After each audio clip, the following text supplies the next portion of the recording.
I never thought the day would come when I'd be told to leave my own home.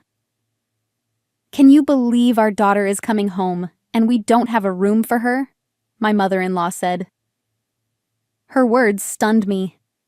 You should move out. I had lived with my husband's family for years, enduring criticism and constant judgment. But now, they wanted me gone to make space for my husband's sister, Lauren, who was coming back for childbirth. We can't keep someone who contributes nothing to this house, my mother-in-law said. I stood frozen, my heart pounding, unsure of what to do. My name is Tracy. I'm 33, a dedicated office worker. After college, I secured a job at a well-known company, working my way up in sales. That's where I met Nick, my husband.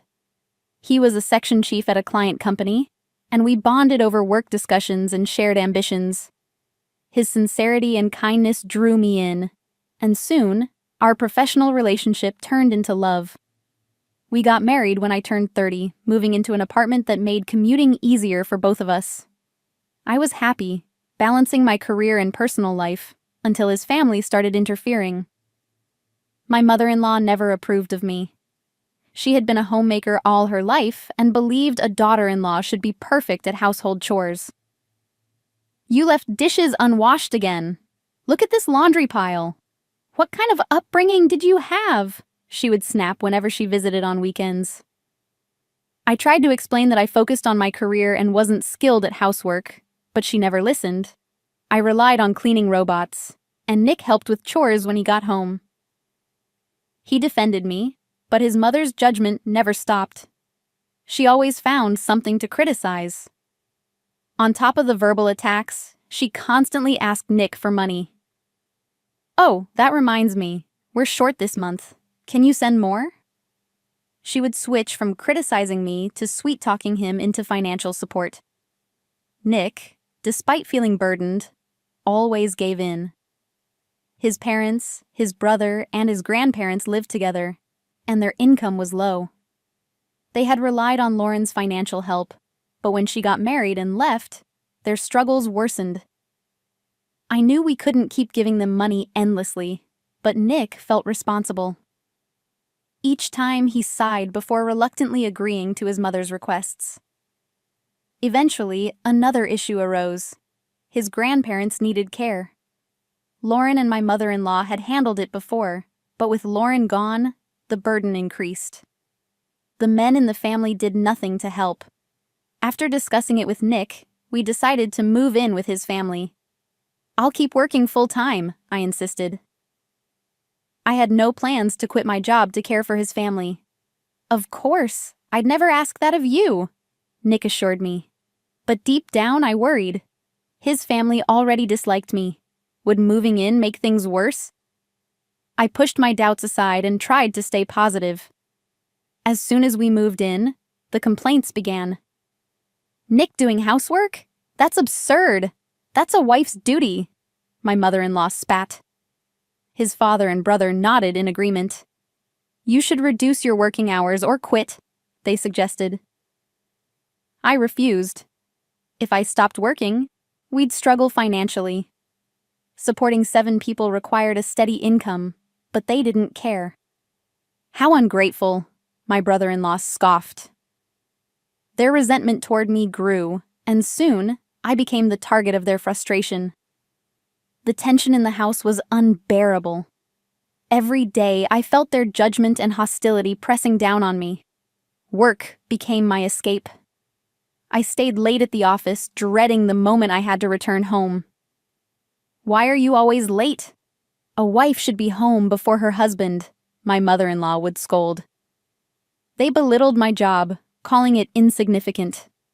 But I was proud of my career. I had worked hard to get here.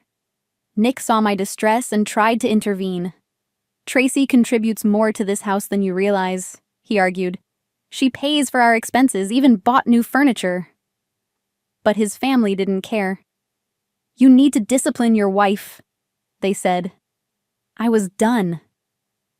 Nick, I can't stay here anymore, I admitted one night. He had been my only support, but even he couldn't change his family's mindset.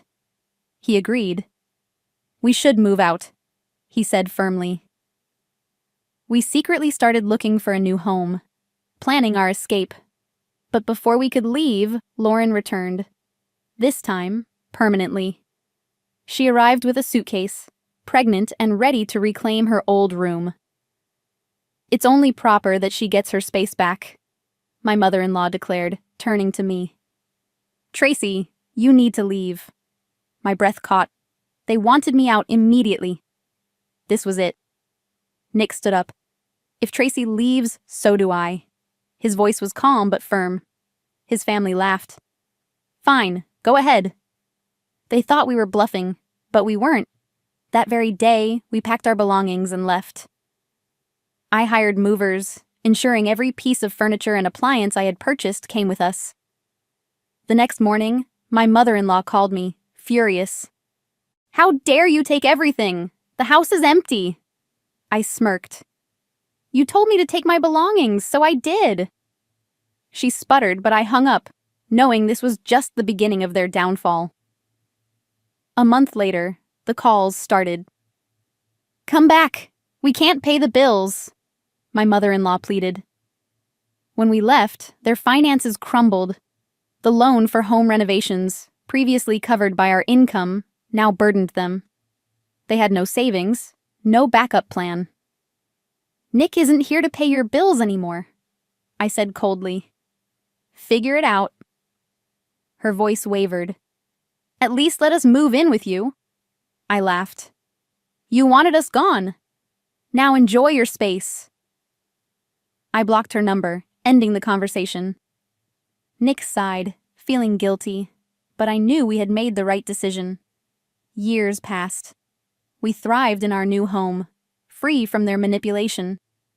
Nick and I built our careers and considered starting a family. One day, curiosity led us back to his childhood home. But it wasn't theirs anymore. A for sale sign stood in the yard. Strangers lived there now. What happened? Nick murmured. A neighbor filled in the blanks. Without us, the family's struggles worsened.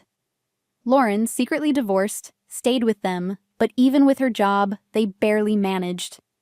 The grandparents developed dementia, needing full-time care.